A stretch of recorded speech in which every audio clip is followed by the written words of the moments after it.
ನಮಸ್ಕಾರ friends, trending ಸ್ಯಾಂಡಲ್ವುಡ್ಗೆ ನಿಮಗೆಲ್ಲ ಸ್ವಾಗತ. ಕನ್ನಡ ಬಿಗ್ ಬಾಸ್ ಸೀಸನ್ 12 ವಾರದ ಕ್ಯಾಪ್ಟನ್ಸಿ ಟಾಸ್ಕ್ಗೆ ಮೊದಲಿಗೆ ಕಾವ್ಯ ಮತ್ತು ಸೂರಜ್ ಒಂದು ತಂಡ, ಗಿಲ್ಲಿ ಮತ್ತು ರಘು ಒಂದು ತಂಡ ಆಗಿದ್ದಾರೆ. ಈ ಜೋಡಿಗಳಿಗೆ ಕೊಟ್ಟಿರೋ ಟಾಸ್ಕ್ ಅಂದ್ರೆ ಬಿಗ್ ಬಾಸ್ ಹೇಳಿರೋ ವಸ್ತುನ ಬಕೆಟ್ ನಲ್ಲಿ ಹಾಕೊಂಡು ಅದನ್ನ ತಂದು ಹೊರಗಿರೋ ಬುಟ್ಟಿನಲ್ಲಿ ಹಾಕಬೇಕು. ಇಲ್ಲಿ ಬಿಗ್ ಬಾಸ್ ಕಿಚನ್ ವೈಪರ್ ನ ತರೋಕೆ ಹೇಳಿದ್ದಾರೆ, ಆದ್ರೆ ಅದು ಒಡೆದು 2 ಭಾಗ ಆಗಿದೆ. ಅದರ ಒಂದು ಭಾಗನ ಕಾವ್ಯ ಮತ್ತು ಸೂರಜ್ ತಂಡ ತಂದು ಹಾಕಿದ್ರೆ ಇನ್ನೊಂದು ಭಾಗ ಗಿಲ್ಲಿ ಮತ್ತು ರಘು ತಂಡ ತಂದು ಹಾಕಿದೆ. ಇಲ್ಲಿ ಕಿಚನ್ ವೈಪರ್ ನ ಮೇಲ್ಭಾಗ ತಂದಿರೋ ಕಾರಣ ಕಾವ್ಯ ತಂಡ ಗೆದ್ದಿದೆ ಅಂತ ಕ್ಯಾಪ್ಟನ್ ರಾಶಿಕಾ ಹೇಳಿದ್ರೆ, ಆ ವೈಪರ್ ಪೂರ್ತಿ ಇಲ್ಲದ ಕಾರಣ ಮತ್ತು ಗಿಲ್ಲಿ ಮತ್ತು ರಘು ತಂಡ ಕೆಳಗಿನ ಸ್ಟಿಕ್ ಭಾಗ ತಂದಿರೋ ಕಾರಣ ಆಟ ಟೈ ಆಗಿದೆ ಅಂತ ರಜತ್ ಅವರು ಹೇಳ್ತಾ ಇದ್ದಾರೆ. ನಮ್ಮ ಮನೆಯಲ್ಲಿ ಕಿಚನ್ ವೈಪರ್ ಇದೇ ರೀತಿ ಇರುತ್ತೆ ಅಂತ ಸೂರಜ್ ಹೇಳಿದ್ರೆ, ನಮ್ಮ ಮನೆಯಲ್ಲಿ ಈ ರೀತಿ ಇರುತ್ತೆ ಅಂತ ಗಿಲ್ಲಿ ಕೌಂಟರ್ ಕೊಟ್ಟಿದ್ದಾರೆ. ಇದು ಫೇರ್ ಅಲ್ಲ ಗಿಲ್ಲಿ ಅಂತ ಕಾವ್ಯ ಅವರು ಗಿಲ್ಲಿಗೆ ಹೇಳ್ತಾ, ನಾನು ಇದರಲ್ಲಿ ವೈಪ್ ಮಾಡಿ ತೋರಿಸ್ತೀನಿ ಅಂದ್ರೆ ನಾನು ಕೂಡ ವೈಪ್ ಮಾಡಿ ತೋರಿಸ್ತೀನಿ ಅಂತ ಗಿಲ್ಲಿ ಅವರು ವೈಪ್ ಮಾಡಿ ತೋರಿಸಿದ್ದಾರೆ. ಇಲ್ಲಿ ರಜತ್ ಅವರು ಸರಿ ಇದ್ದಾರೆ. ಕಿಚನ್ ವೈಪರ್ ಅಂದ್ರೆ ಪೂರ್ತಿ ಸೆಟ್ ಇರಬೇಕು, ಅದು ಒಡೆದು ಒಂದೊಂದು ಭಾಗ ಒಂದೊಂದು ತಂಡ ತಂದಿರೋ ಕಾರಣ ಯಾವ ಭಾಗ ಯಾರ ಹತ್ರ ಇದೆ ಅನ್ನೋದು ಗಣನೆಗೆ ಬರೋದಿಲ್ಲ.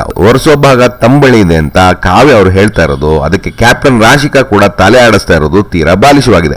ಕ್ಯಾಪ್ಟನ್ ರಾಶಿಕಾ ಅವರ ಉಸ್ತುವಾರಿ ನಿನ್ನೆ ಡ್ರಮ್ ಮತ್ತು ಗೂಟದ ಟಾಸ್ ನಲ್ಲಿ ಅತ್ಯಂತ ಕಳಪೆ ಮಟ್ಟಕ್ಕೆ ಹೋಗಿತ್ತು. ಅವರಿಗೆ ರೂಲ್ಸ್ ಗಳು ಸರಿಗೆ ಅರ್ಥನೇ ಆಗದೆ ಇದ್ರು ಅವರು ತಮಗೆ ಬೇಕಾದ ಸ್ಪರ್ಧಿನ ಗೆಲ್ಸಕ್ಕೆ ಯಾವ ಹಂತಕ್ಕೆ ಬೇಕಾದ್ರೂ ಹೋಗ್ತಾರೆ ಅಂತ ಸಾಬೀತಾಗಿತ್ತು. ಈಗ ಇಲ್ಲಿ ಕೂಡ ರಜತ್ ಅವರು ಉಸ್ತುವಾರಿ ಆಗಿಲ್ದೆ ಹೋಗಿದ್ರೆ ರಾಶಿಕಾ ಮತ್ತೆ ತಮ್ಮ ಕಳಪೆ ಉಸ್ತುವಾರಿಯಿಂದ ಮೋಸ ಮಾಡಿರ್ತಾ ಇದ್ರು ಅನ್ನೋದು ನಮ್ಮ ಅನಿಸಿಕೆ.